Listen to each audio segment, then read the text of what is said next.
Hi everyone, I'm Nirisha, Assistant Professor of CSIT Department working in MLR Institute of Technology. So, today I'm going to discuss about algorithm and constituents of an algorithm and also the flowchart. So, these are the overview contents that we are going to discuss in this lecture. Algorithm. So, what is an algorithm? Algorithm is a step-by-step process or instructions or sequence of instructions which can be used for solving a problem. It is nothing but a step-by-step procedure.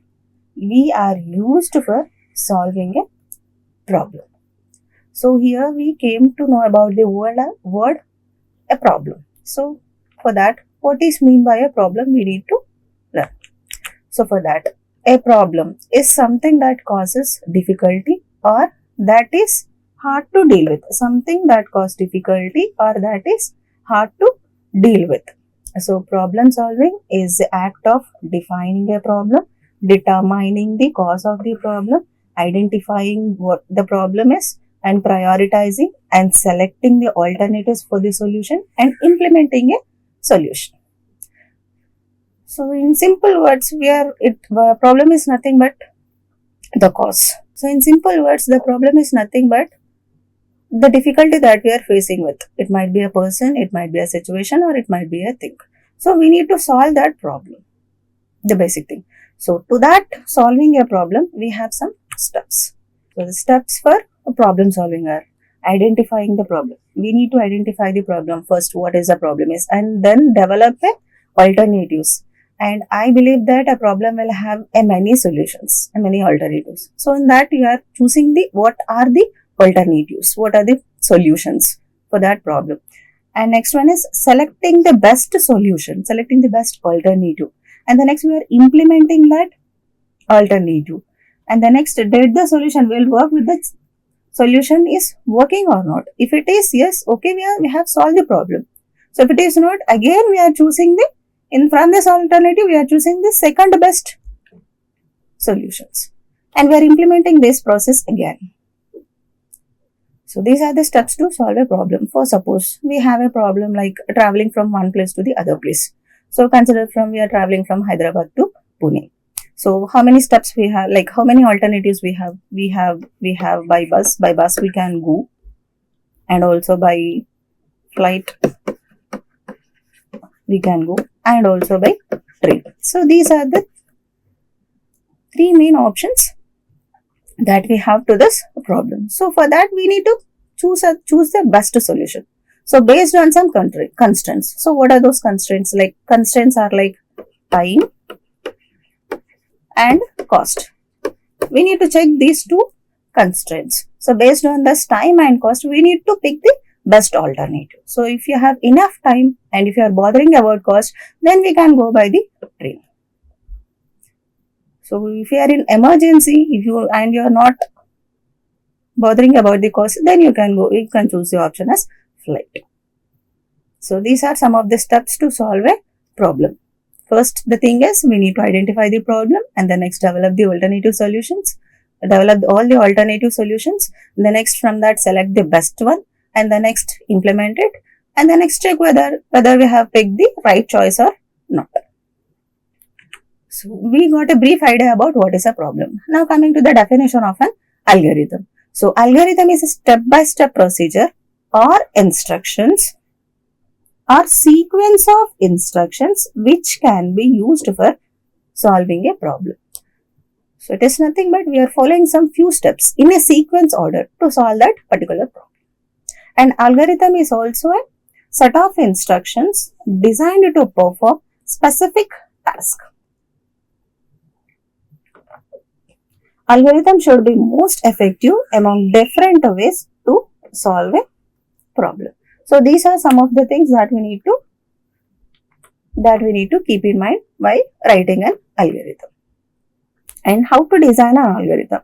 So it's nothing but an algorithm is a plan, a logical step-by-step procedure for solving a problem. So why we are learning about this algorithm? So it's algorithm and flowchart both will act as a blueprint of a solution before we are writing a code in any programming language. So we are taking a basic plan by this algorithm to solve our task before writing the code in any of the programming language.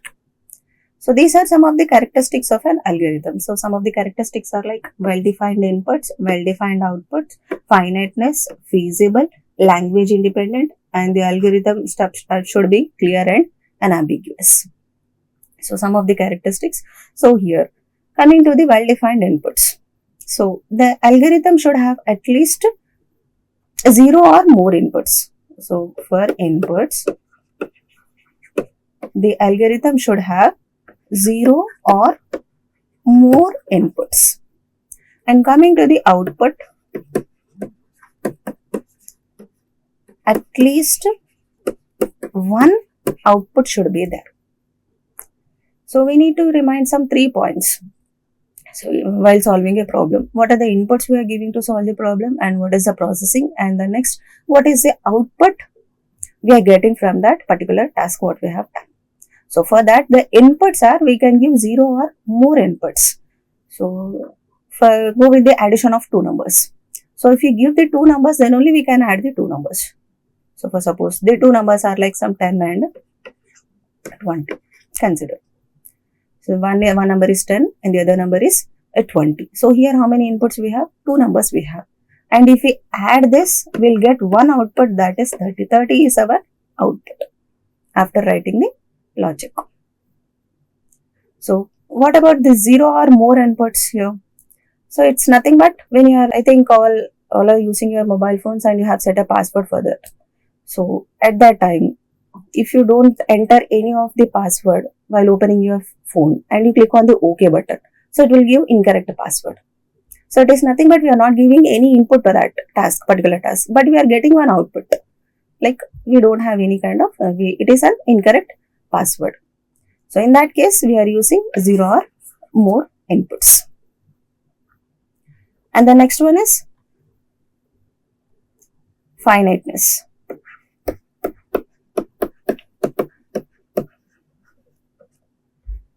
The finiteness. The step should be terminated at some number of steps. So for infinite things, we cannot write. For infinite things, we cannot write any kind of algorithm. So whatever the algorithm you are writing, you should write in such a way that we need to stop at some step. And we'll have only some, the countable number of steps should be there in an algorithm. So countable number of steps. Countable number of steps should be there in the algorithm. And the next one is feasible.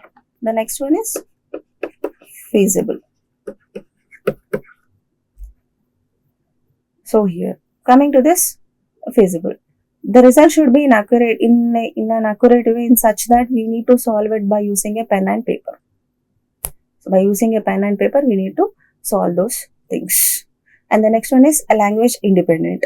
So algorithm is a language independent. By writing this algorithm, we can write the code in any of the language.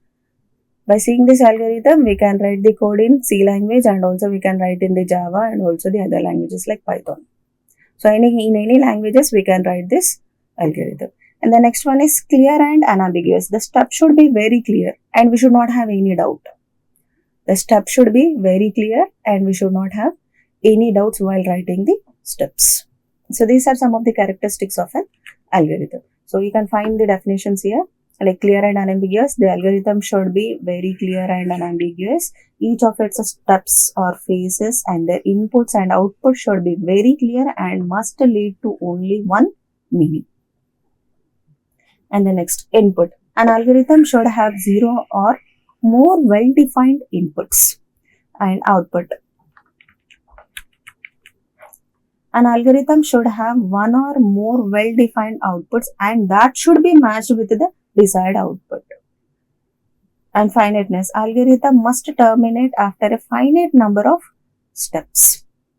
Feasibility should be feasible with the available resources.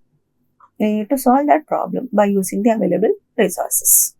So these are some of the characteristics of an algorithm. We can also tell as a properties of an algorithm. So, an example. So, let us now look about the steps to withdraw money from the ATM. So, here the first step will be the start, and the second step will be you are inserting your ATM card, and the next step will be you are selecting the language. The next one is you are entering. It will ask you 4-digit number, so you are entering that 4-digit ATM PIN number, and you are selecting the type of transactions and select the type of account. And next one is you are entering the withdrawal amount. It is asking the withdrawal amount and you are entering the withdrawal amount. And then next later you will collect the cash after that, entering the withdrawal amount. And also after collecting the cash, you will take the printed receipt if needed. And finally, you will go with the stop. So any algorithm is like it will be start and stop. So the second algorithm, finding the average of 3 numbers. The second example is finding the average of 3 numbers. The step 1 will be the start. And to find the average of 3 numbers, the inputs are the 3 numbers whatever we are giving, whatever the user is giving. And the output will be the average of those 3 numbers. So the second step will be you are reading those 3 numbers. So consider it as A, B, C from the user. So A, B, C are nothing but the variables. So that variables we are using to store our input. A to store one number, B to store the second number, and C variable is to store the third number. And the next step, third, is take a variable sum and average. So we need to take some other extra variables. Those are like sum and average. The fourth step will be you need to calculate the sum.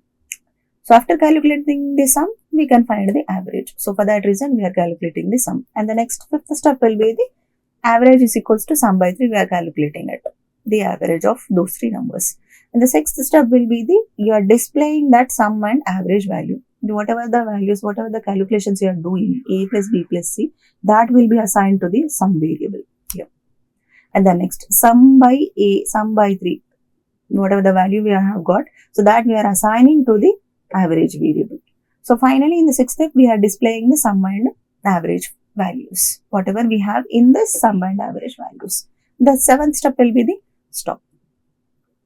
So in this way, while you are solving a problem, we need to identify what are the inputs and what is the logic, and next what is the output that we are going to get.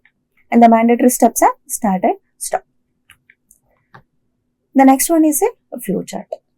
Diagrammatical representation of an algorithm. So we can also tell it as a pictorial representation that we are using to solve a problem. The flowchart is a type of a diagram that represents an algorithm, workflow or process.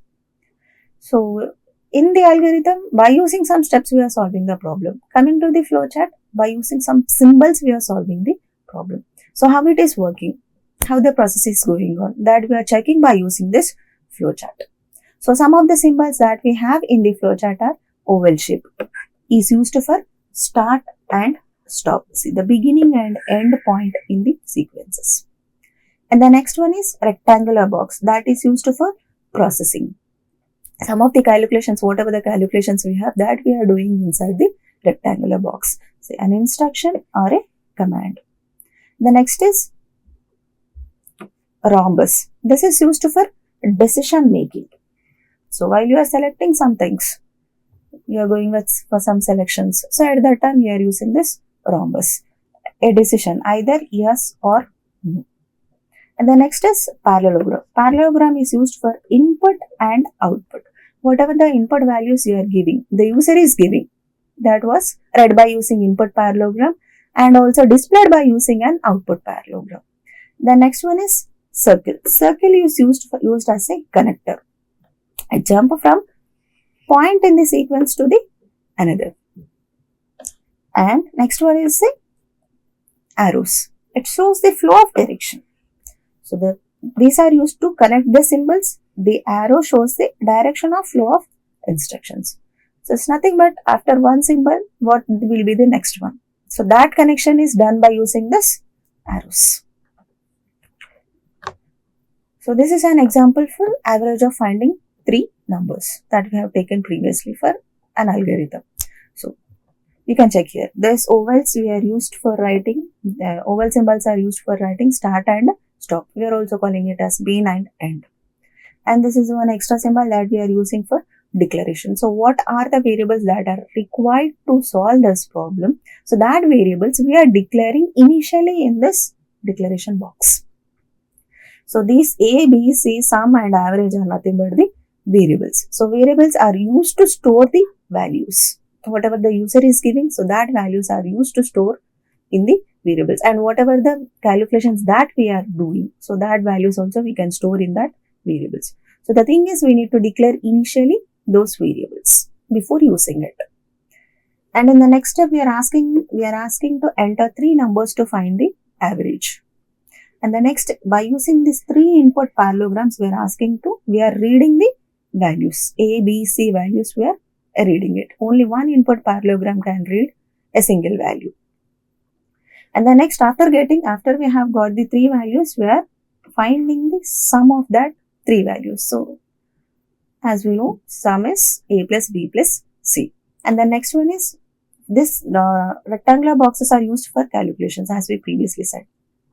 So sum is equals to A plus B is a calculations, and average is equals to sum by 3, that is also a calculations. So whatever the sum we have got by adding these 3 numbers, that value we are dividing it by 3. So this value will be assigned to this average value. And the next, by using this output parallelogram, we are displaying the average of the 3 numbers. So we have the result in the AVG value. So this is a variable that we have declared. So we'll have the result in this average AVG value. So by using this inverted quotes, whatever the message you want to print on the console, that we can print by using this output parallelogram. So if you run this is my console, and if you run this, it is asking, see, in an output parallelogram, we have given enter 3 numbers. So the same text message that you will see here, enter 3 numbers to find the average. So you are giving the 3 numbers, and whatever the 3 numbers you have got, that was read by using this 3 input parallelograms. And finally, after processing has been done, we have another output parallelogram that is used for displaying a message. So whatever the text we have given in the double inverted quotes will be displayed on the console. See, average equals to, we have given in the double inverted quotes, so that will be displayed in our console. And value that we have in the AVG value, and this AND is used for connecting these 2 things. So next is constituents of an algorithm. There are 3 basic building blocks to use when designing an algorithm. These are nothing but some kinds of constructs that we are using for designing an algorithm. So they are like, the constituents of an algorithm are sequence, selections and repetitions. Sequence, in the name itself we are following some order. And in selections, coming to the selections, it's nothing but branching. It's nothing but selecting some options.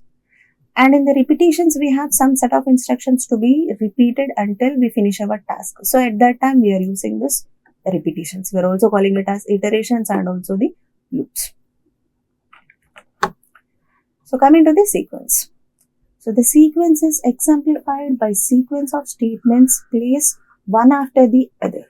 The one above or before another gets executed first. It's nothing but we are following some of the orders. So when designing an algorithm, it is important to make sure that all steps are presented in the correct order. A series of steps that we perform one after the other. So like, take an example. So for preparing a sandwich, we will take first the bread slices and we'll apply butter to it, and we are cutting some slices, and the next some of the veggies we are cutting, and the next we are adding those 2 things on the bread, and we are preparing a sandwich. So it's nothing but one after the other we are following the process. So one of the example. And we also find the average of 3 numbers, that will also come under sequence. It's nothing but we are following some order, one after the other. What step will come the next? So in such a way. So this is the another example for sequence. So we are finding the area of a triangle here. The algorithm will be, the first step will be the start. In the second step, we are using the input keyword. We can also use input and also the read keyword to read the inputs from the user. So we are taking the input base and height. So for area of a triangle, we require two inputs. One is base and other one is the height. So by using the 0.5 into base into height, we can find the area of the triangle. So this is a formula. Area is equals to 0.5 into base into height. Whatever the values that we have read from the base height that we have read from the user, those values will be calculated in this formula. And the fourth step will be the display area. So display is a keyword that we are using to print the value that is present in the area. And the next fifth step is finally the stop word. The same problem we can solve by using a flowchart. The first step will be, the first symbol is oval that is used for start, and the second one is we are using base, height and area. And in the output parallelogram, we are asking to enter the base and height of a triangle to find the area. And by using these two input parallelograms, we are reading the base and height. And the next one, by using this rectangular box, we are calculating the area of a triangle by using the formula 0.5 into base into height. And finally, by using this output parallelogram, we are printing the area of a triangle. And if we run this particular flowchart in the Flowgorithm app, we'll get this output. Like, see, it is asking enter base and height of a triangle to find the area. So my base is 5 and the next height is 7. And the next, the calculations will be done in this rectangular box. And finally, by using this output parallelogram, we are printing the area of triangle is equals to 17.5. One more important point that we need to note it down here is we are using the real data type here. Those are used for storing the decimal point values. Integers are used to store only integer values, normal numbers. We cannot store decimal point values in the integer data type. We can store only the decimal point values in the real data type. The next one is the selection. It's nothing but a branching. When designing algorithm, there are man steps where decisions must be made. Selection is a decision or condition. Depending on a condition given, the algorithm will flow certain steps and ignores the other. If the condition is true, one of the two branches is explored. If the condition is false, the other alternative is taken. This is usually represented by if-then-else constructs in the program. We'll go with a simple example. For suppose if you have any event in your colleges, so at that time you'll pick some traditional dresses, traditional attire. So from that traditional attire, you will select some colors. For suppose they are asking some colors. So to be unique among all, so you'll plan to wear a single color. So at that time, you'll open the rack and you'll find all the traditional dresses. From that traditional dresses, you will pick one color that was selected by your class members. So consider you are opting for the pink. So you all want to wear a pink color dress. So you'll select the pink color dress from that and you'll wear and you'll go for the events. So it's nothing but selecting something based on the task. So one of the example for that, algorithm to find number whether it is even or odd. So as we know how to find the even and odd numbers. If we divide the number by 2, if we get the remainder as 0, then we are telling it is an even number. If the remainder is 1, we are telling it is an odd number. So that we need to write by using this algorithm as well as flowchart. That is our problem statement. And the first step is the start. The second step is you are reading the number. So if you have one number, then only we can find that number is even or odd. So the input will be one number. And the condition you are writing here is if n modulus 2 double equals to 0. So this is a modulus operator that we are using to find the remainder. So for suppose my number is some 10. If we divide that number by 2, so 2 times will go for 5 times, 2 will go for 5 times.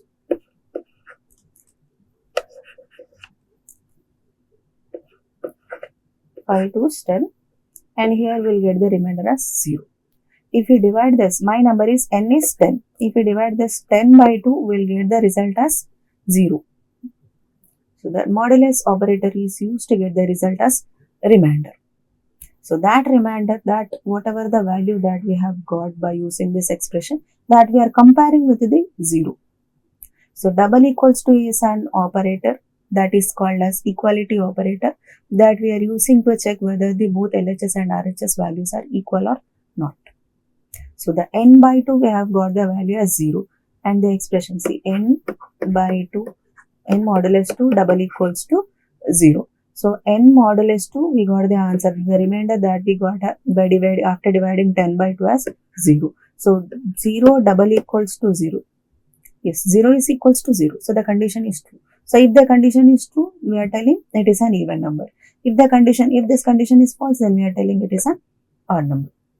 Modulus operator is used to take the remainder as a result, and double equals to operator is used to check the values, whether the values of these two sides are equal or not. So we are taking the number here, n number as some 10. So 10 modulus 2 double equals to 0. The 10 modulus 2 value, after dividing this 10 by 2, we got the remainder as 0. And the next one is flowchart. The symbols are used for start and stop, and also we can tell it as main and end. And by using this declaration box, whatever the values we have, we want that we are declaring. And by using this input parallelogram, we are reading the n value. And thus rhombus is used for decision making. So if we are writing the rhombus, we are writing the condition inside the rhombus, and if it is true, we are telling it is the number is even. And if it is false, we are telling the number is odd. For suppose, we will take the n value as some 15. If we divide that 15 by 2, it will go for 7 times 14, and the answer is 1. So 15 modulus 2 double equals to 0.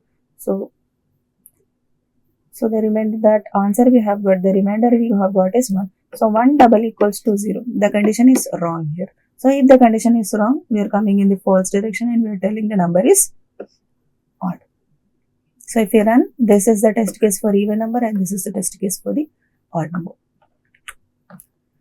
The next one is repetitions. When designing algorithm, there may be some steps that needed for repeating. So this is known as iteration, and that can be done with algorithms and a flowchart. Iteration in programming means repeating steps or instructions over and over again. So we are calling it as loop. So algorithm consists of instructions that are carried out one after the other. Sometimes an algorithm needs to repeat certain steps until told to stop or until a particular condition has been met. So some steps we need to repeat until we finish our task. So at that time we are using this repetitions. We are also calling it as iterations and loops. So one example. So algorithm to print the numbers from 1 to 10. So this is our task. So the first step in an algorithm will be the start. The second step will be the input num. And the third step will be the initialize I is equals to 1. The fourth step will be the repeat the steps until the condition I less than or equals to 10 is false. So what are the steps to be repeated? So these are the steps that we need to repeat. Here we are asking to repeat the steps. So what are the steps? So this step A and step B should be repeated. Print I and increment I by 1. The next fifth one is finally stop. So here, coming to the flowchart. This is the flowchart to print the numbers from 1 to 10. So main and end are used for start and stop. And one variable that we are declaring, that is I value in the declaration box. And the next one is we are assigning the value I is equals to 1 by using a rectangular box. And this is the shape that we are using for repetition. So if the condition is true, check the flow of direction. If this condition is true, the flow will come in the true direction. And again, what are the instructions we have given, that will get processed, and again it will go and check the condition.